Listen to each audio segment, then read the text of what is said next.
परिवर्तन की वेला में युग ऋषि के संदेशवाहक बने। ऑडियो बुक, लेखक पंडित श्रीराम शर्मा आचार्य। ऑडियो 4। सुसंस्कृत व्यक्तित्वों की आवश्यकता।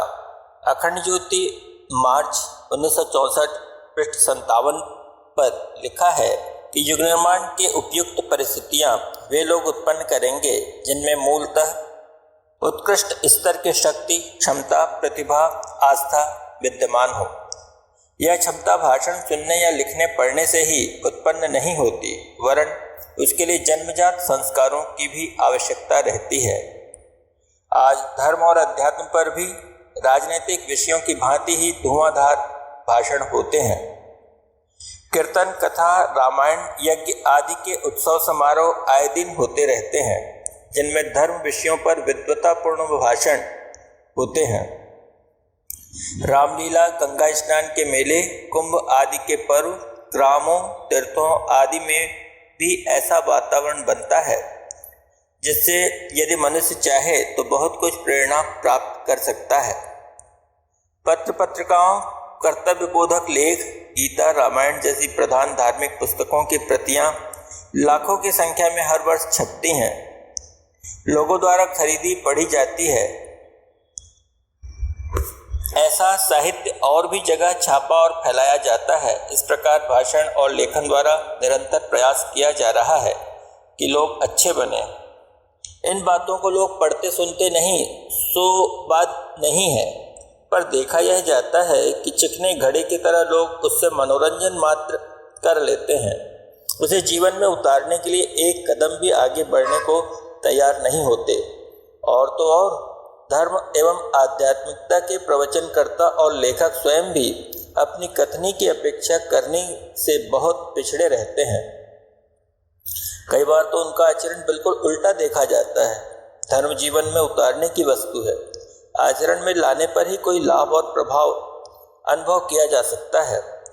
नए युग की रचना के लिए ऐसे व्यक्तित्वों की ही आवश्यकता है जो वाचालता और प्रोपेगेंडा से दूर रहकर अपने जीवनों को प्रखर एवं तेजस्वी बनाकर अनुकरणीय आदर्श उपस्थित करें।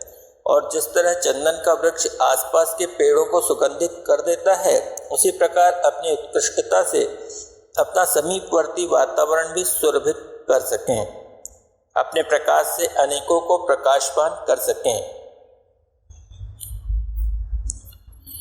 आदर्श व्यक्तित्वों की आवश्यकता। अखंड ज्योति, मार्च 1964, पृष्ठ 58 पर लिखा है कि धर्म को आचरण में लाने के लिए निसंदेह साहस और बड़े विवेक की आवश्यकता है। कठिनाइयों का मुकाबला करते हुए सदुद्देश्य की ओर धैर्य निष्ठापूर्वक बढ़ते हुए चलना मनस्वी लोगों का काम है। ओछे और कायर मनुष्य 10-5 कदम चलकर ही लड़खड़ा जाते हैं। किसी के द्वारा आवेश या उत्साह उत्पन्न किए जाने पर थोड़े समय श्रेष्ठता के मार्ग पर चलते हैं, पर जैसे ही आलस्य, प्रलोभन या कठिनाई का छोटा मोटा अवसर आया कि बालू की भीत की तरह औंधे मुंह गिर पड़ते हैं। आदर्शवाद पर चलने का मनोभाव देखते देखते अस्त व्यस्त हो जाता है। ऐसे ओछे लोग अपने को न विकसित कर सकते हैं और न शांतिपूर्वक सज्जनता की जिंदगी ही जी सकते हैं। फिर इनसे युग निर्माण के उपर्युक्त उत्कृष्ट चरित्र उत्पन्न करने की आशा कैसे की जाए? आदर्श व्यक्तित्व के बिना दिव्य समाज की भव्य रचना का स्वप्न साकार कैसे होगा? गाल बजाने वाले पर उपदेश कुशल लोगों के द्वारा यह कर्म यदि संभव होता तो वह अब से बहुत पहले ही संपन्न हो चुका होता। जरूरत उन लोगों की है जो आध्यात्मिक आदर्शों की प्राप्ति को जीवन की सबसे बड़ी सफलता अनुभव करें और अपनी आस्था की सच्चाई प्रमाणित करने के लिए बड़ी से बड़ी परीक्षा का उत्साहपूर्ण स्वागत करें। आदर्श व्यक्तित्व की किसी देश या समाज की सच्ची समृद्धि माने जाते हैं। राष्ट्रीय प्रगति के लिए एकमात्र उपकरण प्रतिभाशाली चरित्रवान व्यक्तित्व ही होते हैं। हमें युग पर निर्माण के लिए ऐसी ही चरित्रवान व्यक्तित्व, ऐसी ही आत्माएं चाहिए। इनके अभाव में अन्य सब सुविधा साधन होते हुए भी अभिष्ट लक्ष्य की प्राप्ति में तनिक भी प्रगति न हो सकेगी। साहस के धनी कार्यकर्ताओं की आवश्यकता। अखंड ज्योति अगस्त 1987 पृष्ठ 22 पर लिखा है कि कितने ही महान आंदोलन संसार में चले और व्यापक बने हैं। इनके मूल में एक दो व्यक्तियों का ही पराक्रम काम करता रहा है, जो अपनी उड़ाई आंधी के साथ अनेकों को आसमान तक उठा ले गए। वे न तो महाबली योद्धा थे और न साधन संपन्न करोड़पति। गांधी जी ने जो आंधी चलाई, उसके साथ लाखों पत्ते और तिनके जैसी हस्ती वाले गगनचुंबी भूमिकाएं निभाने लगे। ऐसे आंदोलन समय समय पर अपने देश और विदेशों में उठते रहे और व्यापक बनते रहे हैं। इनके मूल में एक दो मनस्वी लोगों के संकल्प और प्रयत्न ही काम करते रहे हैं।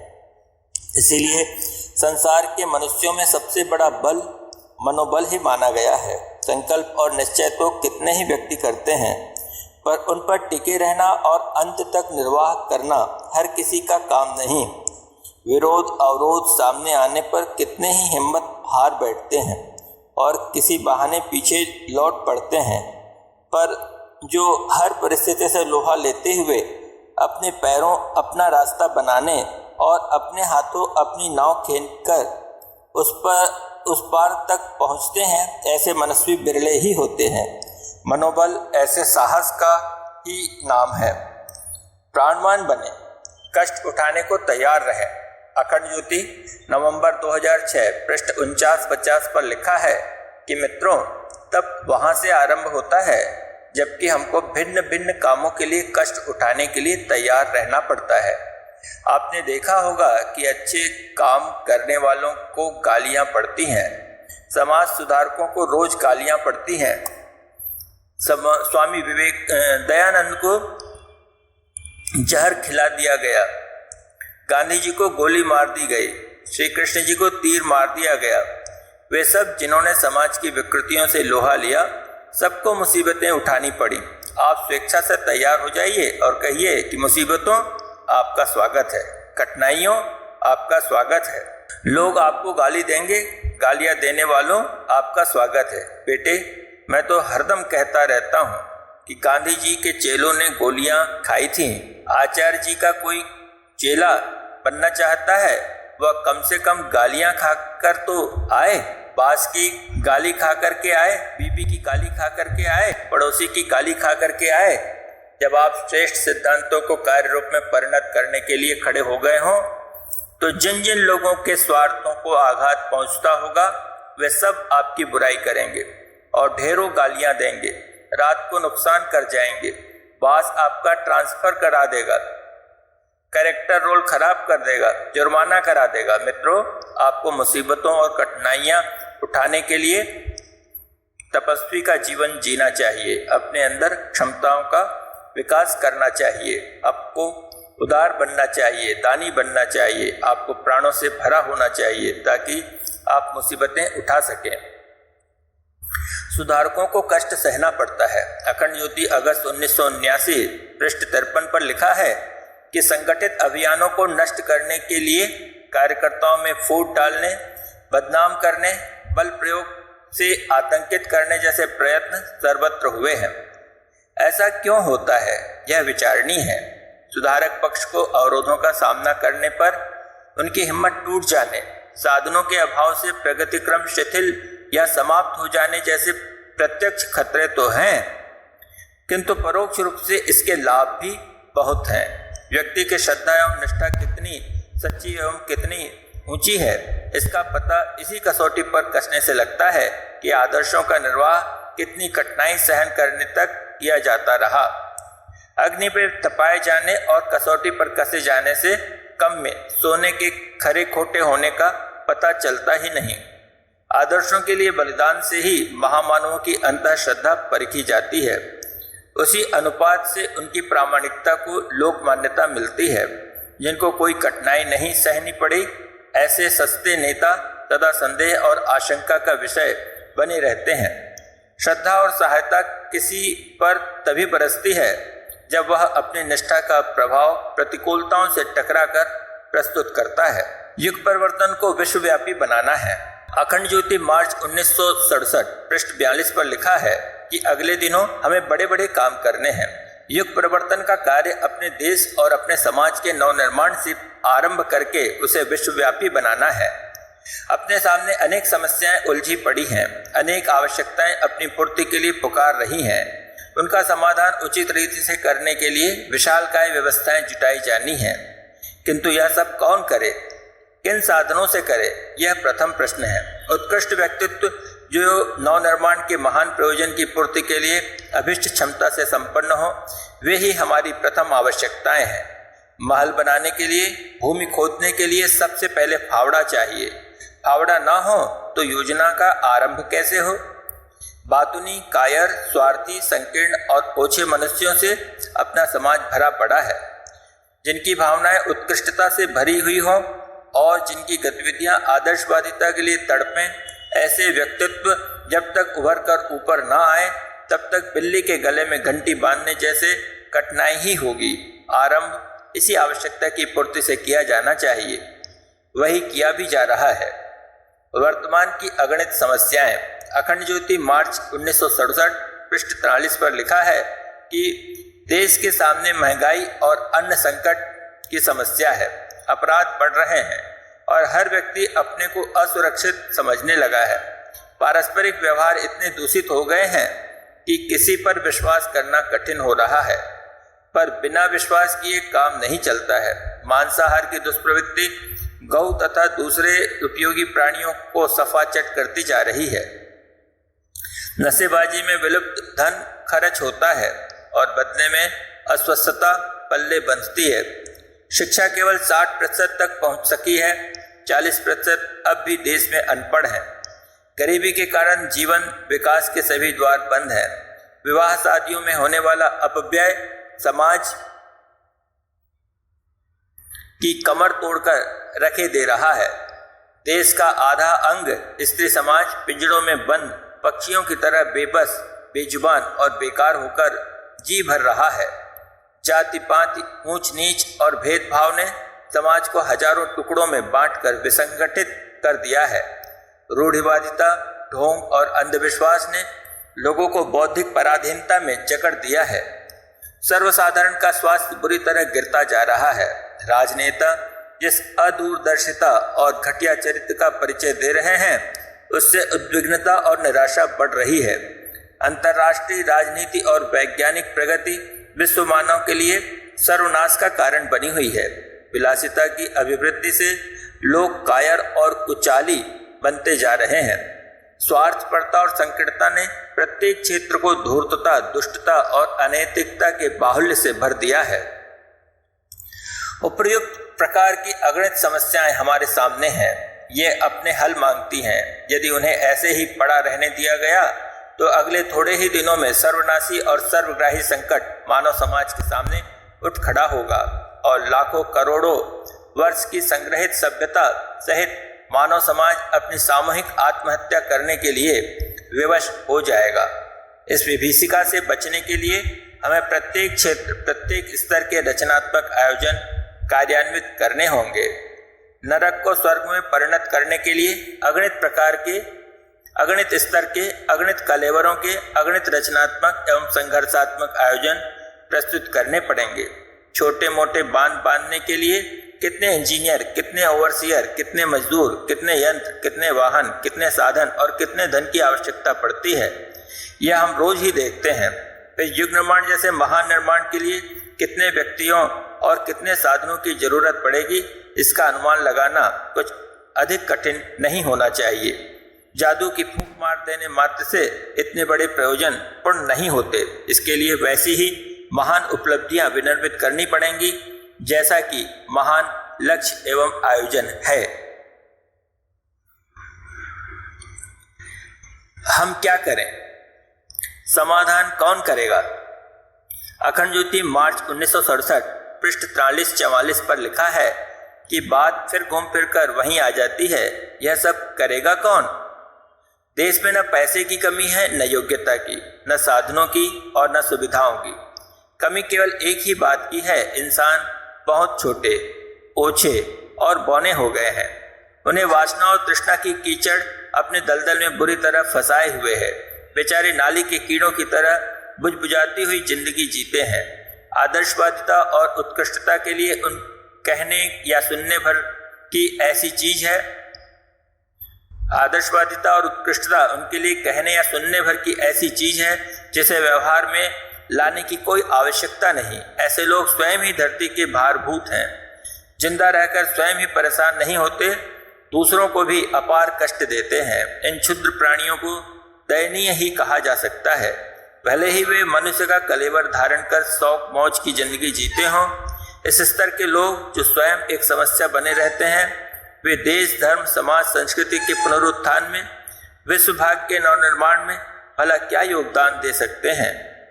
बात छोटी है, पर उसमें वे सभी महान संभावनाएं बीज रूप में विद्यमान हैं, जो ठीक तरह विकसित की जा सकें तो फैलकर एक महान वटवृक्ष के रूप में परिणत होंगी।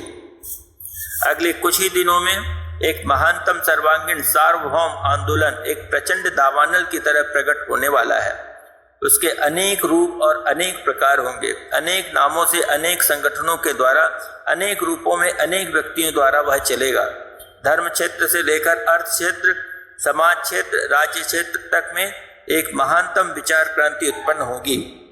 वह विचार परिवर्तन नए युग का सृजन करेगा। उस प्रयोजन की पूर्ति के लिए अनेक सृजनात्मक प्रवृत्तियां चलेंगी और धरती को लाल कर देने वाले अनेक संघर्ष होंगे। युग परिवर्तन की बात आज हंसी दिल लगी जैसे लगती है, पर उसकी प्रचंडता अगले दिनों हर आंखों वाला देख सकेगा। इस समुद्र मंथन के बाद जो अमृत निकलेगा, उसी को पीकर मानव जाति देवत्व, अमरत्व एवं धरती पर स्वर्ग अवतरित करने वाले सतयुग का आनंद उपलब्ध करेगी। गायत्री परिवार द्वारा आरंभ की गई इस पुण्य प्रक्रिया का युग निर्माण योजना का यही प्रयोजन है। इसके लिए जनमानस में उत्कृष्टता की, विवेकशीलता की, लोक मंगल के लिए मानवोचित कर्तव्य पालन करने की ज्योति जागरण किया जाना आज की सर्व प्रधान आवश्यकता है। उच्च स्तरीय भावनाएं जाग पड़ने से आज के निकम्मे प्रतीत होने वाले व्यक्ति ही कल नर रत्नों और अनेक महापुरुषों में परिणत हो जाएंगे। आज जो स्वयं भार बने हुए हैं, कल दूसरों के भारी उत्तरदायित्व अपने कंधों पर वहन करेंगे। उनके प्रयत्नों से ऐसी सत्प्रवृत्तियां विनिर्मित, विकसित एवं सफल होंगी जो व्यक्ति और समाज में आज की विपन्न परिस्थितियों में आमूल चूल परिवर्तन करके सतयुग का स्वर्गीय वातावरण सृजन करें। यह ईश्वरीय योजना है। अखंड ज्योति नवंबर 1970 पृष्ठ 57 पर लिखा है कि किसी के मन में यह आशंका नहीं रहनी चाहिए कि आचार्य जी के चले जाने के बाद अपना आंदोलन शिथिल या बंद हो जाएगा। ऐसी आशंका करने वाले यह भूल जाते हैं कि यह किसी व्यक्ति विशेष के द्वारा आरंभ की हुई प्रवृत्ति नहीं है। इसके पीछे विशुद्ध रूप से ईश्वरीय इच्छा और प्रेरणा काम कर रही है। जिसके पीछे यह शक्ति काम कर रही हो, उसके संबंध में किसी को आशंका नहीं करनी चाहिए। व्यक्ति असफल हो सकते हैं, भगवान के असफल होने का कोई कारण नहीं। व्यक्ति की इच्छाएं अधूरी रह सकती हैं, भगवान की इच्छा पूरी क्यों न होगी। अब तक के आंदोलन की प्रगति को जिन लोगों ने बारीकी से देखा, समझा है, उन्हें यह विश्वास करना ही चाहिए कि उपलब्ध सफलताएं हमारे जैसे नगण्य व्यक्ति के माध्यम से किसी भी प्रकार संभव न थी। हमें निमित्त बनाकर कोई महाशक्ति अदृश्य रूप से काम करा रही है। केवल आंखों के सामने कठपुतली नाचने से लोग प्रशंसा उस लकड़ी के टुकड़े की करते हैं जो नाचता दिखता है। वस्तुतः श्रेय उस बाजीगर को है जिसकी उंगलियां अपनी अदृश्य संचालन कला के द्वारा उस खेल का सरंजाम जुटा रही हैं। दुराग्रही बुरी तरह कुचले जाएंगे।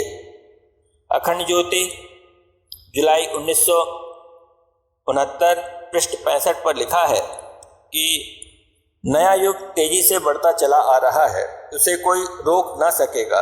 प्राचीन काल की महान परंपराओं को अब पुनः प्रतिष्ठित किया जाना है। और मध्यकालीन अंधकार युग की दुष्ट विषमताओं का तिरोधान होना है। महाकाल उसके लिए आवश्यक व्यवस्था बना रहे हैं और तदनुकूल आधार उत्पन्न कर रहे हैं। युग का परिवर्तन अवश्यम भावी है। हमारा छोटा सा जीवन इसी की घोषणा करने, सूचना देने के लिए है। परिस्थिति के अनुरूप जो समय रहते बदल सकेंगे वे संतोष और सम्मान प्राप्त करेंगे, और जो बदलेंगे नहीं, मूर्खता के लिए दुराग्रह करेंगे, वे बुरी तरह कुचले जाएंगे। उनके हाथ अपयश, असंतोष एवं पश्चाताप के अतिरिक्त और कुछ न लगेगा। अगला कार्य महाकाल स्वयं करेंगे।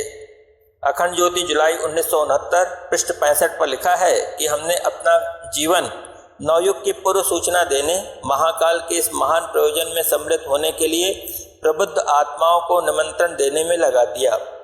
इस काम के लिए हम आए थे, पूरा होने को है। अगला काम महाकाल स्वयं करेंगे। अगले दिनों उनकी प्रेरणा से एक बढ़कर प्रतिभाशाली और प्रबुद्ध आत्माएं आएंगी।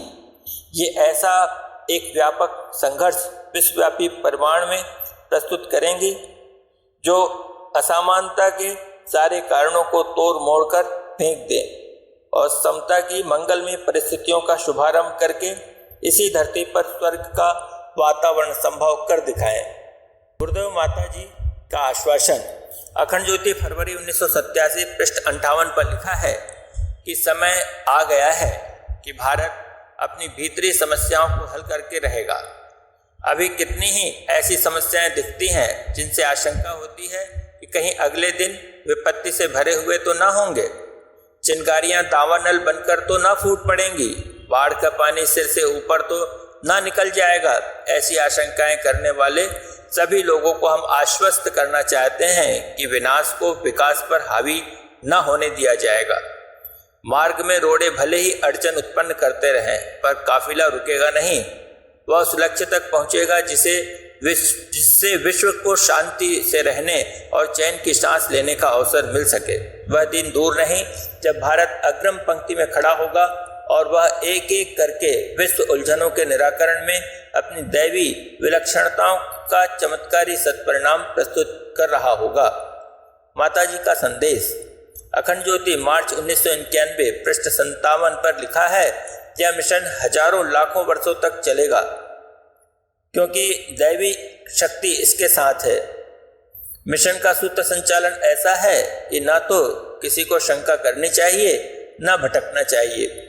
यदि यह व्यक्ति पर टिका मिशन होता तो व्यक्ति के साथ ही समाप्त भी हो जाता। यह शक्ति पर टिका अभियान है, दैवी अभियान है। विवेकानंदों निवेदिताओं ने अभी अपनी प्रसिद्ध क्षमता को पहचाना नहीं है।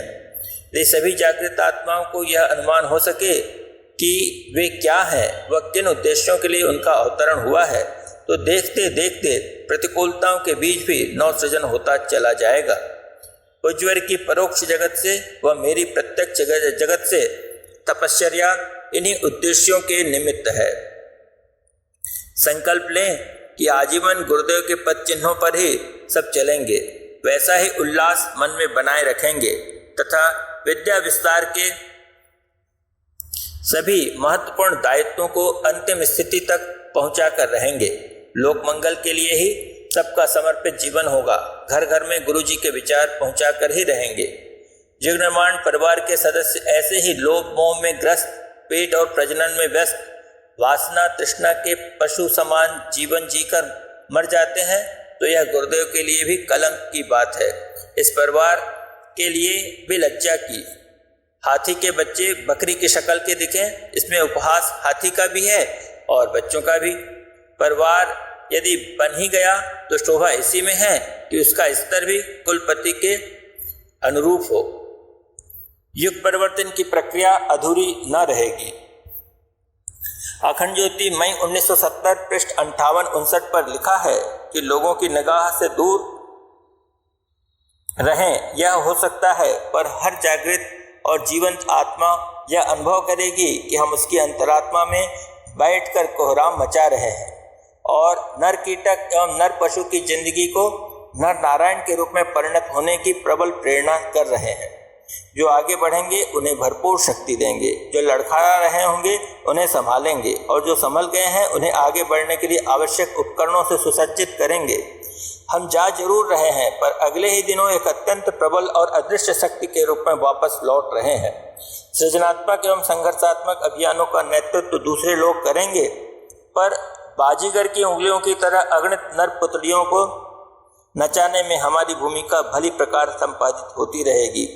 भले ही से कोई जाने या ना जाने, भली प्रकार हमारी तपश्चर्या भी वस्तुतः नव निर्माण के महान अभियान की तैयारी के लिए अभिष्ट शक्ति जुटाने की विशिष्ट प्रक्रिया भर है।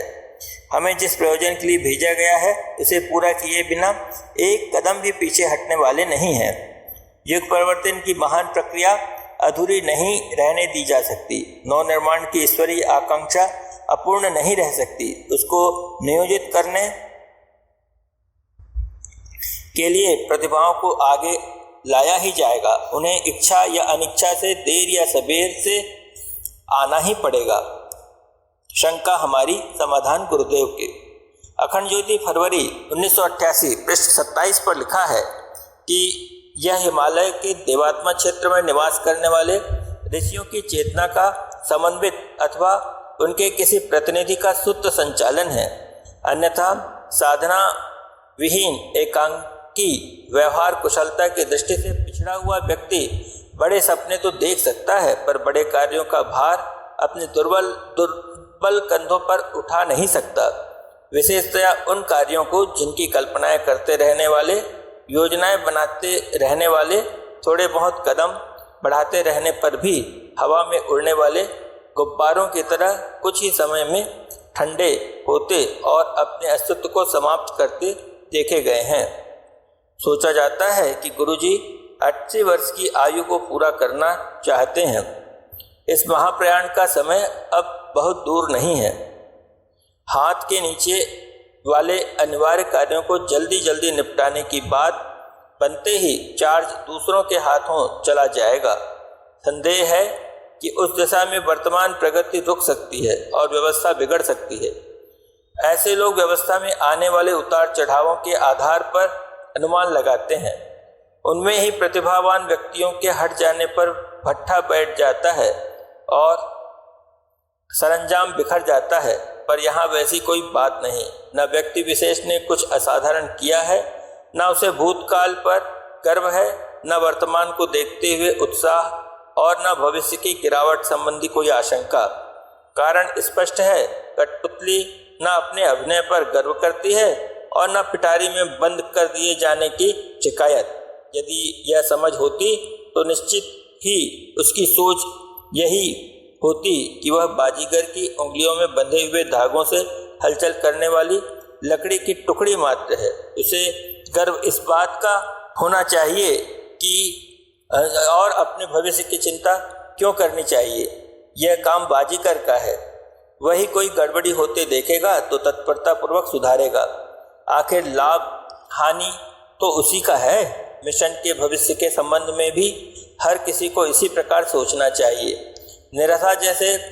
निराशा जैसे अशुभ चिंतन को पास भी फटकने नहीं देना चाहिए। पिछले 50 वर्ष से हम दोनों दो शरीर एक प्राण बनकर नहीं, वरन एक ही सिक्के के दो पहलू बनकर रहे हैं। शरीरों का अंत तो सभी का होता है, पर हम लोग वर्तमान वस्त्रों को उतार देने के उपरांत भी अपनी सत्ता में यथावत बने रहेंगे और जो कार्य सौंपा गया है उसे तब तक पूरा करने में लगे रहेंगे जब तक कि लक्ष्य की प्राप्ति नहीं हो जाती। युग परिवर्तन एक लक्ष्य है। जनमानस का परिष्कार और सत्प्रवृत्ति संवर्धन उसी के दो कार्यक्रम। इस नियति चक्र से हम लोगों के शरीर भी बच नहीं सकते। शरीर बदलने के समय में अब बहुत देर नहीं है। शरीर परिवर्तन की वेला आते ही हमें साकार से निराकार होना पड़ेगा, पर क्षण भर में उस स्थिति से अपने को उबार लेंगे और दृश्यमान प्रतीक के रूप में उसी अखंड दीपक की ज्वलंत ज्योति में समा जाएंगे। भविष्य में दोनों की सत्ता एक में विलीन हो जाएगी, जिसके आधार पर अखंड ज्योति नाम से संबोधन अपनाया गया है। हम लोग कुछ आगे पीछे होकर एक ही मोर्चे पर एकत्व अपनाकर कार्यरत बने रहेंगे। अपने कार्यक्षेत्र को हजारों गुना बढ़ा लेंगे। सफलता भी अत्यंत उच्च स्तरीय अर्जित करेंगे। मिशन तीर की तरह सनसनाता हुआ अपने लक्ष्य की ओर बढ़ेगा। विश्वव्यापी परिवर्तन हेतु सक्रिय बने। अखंड ज्योति सितंबर 1969 पृष्ठ 65 पर लिखा है कि भारत के पिछले राष्ट्रीय स्वतंत्रता आंदोलन में कितनी जनशक्ति और कितनी धनशक्ति लगी थी यह सर्वविदित है। यह भारत तक और उसके राजनीतिक क्षेत्र तक सीमित थी। अपने अभियान का कार्यक्षेत्र उससे सैकड़ों गुना बड़ा है। अपना कार्यक्षेत्र समस्त विश्व है और राजनीति में ही नहीं वरन व्यक्ति तथा समाज के हर क्षेत्र में क्रांतिकारी परिवर्तन प्रस्तुत करने हैं। इसके लिए कितने सृजनात्मक और कितने संघर्षात्मक मोर्चे खोलने पड़ेंगे इसकी कल्पना कोई भी दूरदर्शी कर सकता है। वर्तमान अस्त व्यस्तता को सुव्यवस्था में परिवर्तित करना एक बड़ा काम है। मानवीय मस्तिष्क की दिशा, विचारना, आकांक्षा, अभिरुचि और प्रवृत्ति को बदल देना, निकृष्टता के स्थान पर उत्कृष्टता की स्थापना करना, सो भी समस्त पृथ्वी पर रहने वाले 6.5 अरब व्यक्तियों में निसंदेह एक बहुत बड़ा ऐतिहासिक काम है। इसमें अग्रणी व्यक्तियों, असंख्य आंदोलनों और असीम क्रियातंत्रों का समन्वय होगा। यह एक अवश्यम भावी प्रक्रिया है जिसे महाकाल अपने ढंग से नियोजित कर रहे हैं। हर कोई देखेगा कि आज की वैज्ञानिक प्रगति की तरह कल भावनात्मक उत्कर्ष के लिए भी प्रबल प्रयत्न होंगे और उसमें एक से एक बढ़कर व्यक्तित्व एवं संगठन गजब की भूमिका प्रस्तुत कर रहे होंगे। यह सपना नहीं सच्चाई है जिसे अगले दिनों हर कोई मूर्तिमान होते हुए देखेगा। इसे भविष्यवाणी नहीं समझना चाहिए, एक वस्तुस्थिति है जिसे हम आज अपनी आंखों पर चढ़ी दूरबीन से प्रत्यक्ष देख रहे हैं। कल वह निकट आ पहुंचेगी और हर कोई उसे प्रत्यक्ष देखेगा। अगले दिनों संसार का समग्र परिवर्तन करके रख देने वाला एक भयंकर तूफान विद्युत गति से आगे बढ़ता चला आ रहा है जो इस सड़ी दुनिया को समर्थ, प्रबुद्ध, स्वस्थ और समुन्नत बनाकर ही शांत होगा। अगले क्षणों जिस स्वर्णिम उषा का उदय होने वाला है उसके स्वागत की तैयारी में हमें जुट जाना चाहिए। अपना ज्ञान यज्ञ इसी का शुभारंभ मंगलाचरण है।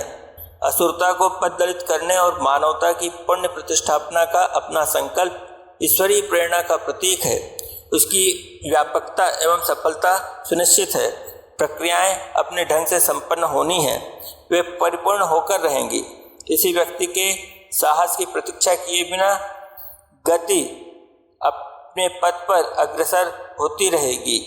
उठा हुआ तूफान अपने वेग से बढ़ता रहेगा। प्रश्न इतना भर है कि जिन्हें कुछ महत्वपूर्ण भूमिका प्रस्तुत करनी थी वे समय रहते सजग हुए या अवसाद की मूर्छा में पड़े हुए अपने को कलंक एवं पश्चाताप का भागी बनाने का दुर्भाग्यपूर्ण खेल खेलते रहे। छोड़े हुए कार्यों को कौन पूरा करेंगे?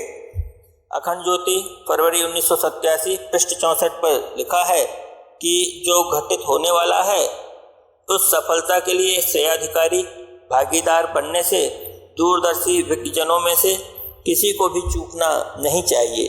यह लोभ मोह के लिए, खपने और अहंकार प्रदर्शन के लिए ठाट बाट बनाने की बात सोचने और उसी स्तर के रीति नीति अपनाए रहने का समय नहीं है। औसत नागरिक स्तर का निर्वाह और परिवार को बढ़ाने की अपेक्षा स्वावलंबी बनाने का निर्धारण किया जाए तो वह बुद्धिमत्ता भरा लाभदायक निर्धारण होगा। जिनसे इतना बन पड़ेगा वे देखेंगे कि उनके पास युग सृजन के निमित्त कितना अधिक तन, मन, धन का वैभव समर्पित करने योग्य बच जाता है। जबकि लिप्साओं में ग्रस्त रहने पर व्यस्तता और अभावग्रस्तता की ही शिकायत बनी रहती है। श्रेय संभावनाओं की भागीदारी में सम्मिलित होने का सुयोग, सौभाग्य जिन्हें अर्जित करना है, हमारी ही तरह भौतिक जगत में संयमी सेवार्थी बनना पड़ेगा। सादा जीवन, उच्च विचार का मंत्र अपने रोम रोम में जमाना पड़ेगा। इतना कर सकने वाले ही अगले दिनों की दिव्य भूमिकाएं हमारे छोड़े उत्तराधिकार को वहन कर सकेंगे। उत्तराधिकारी की खोज।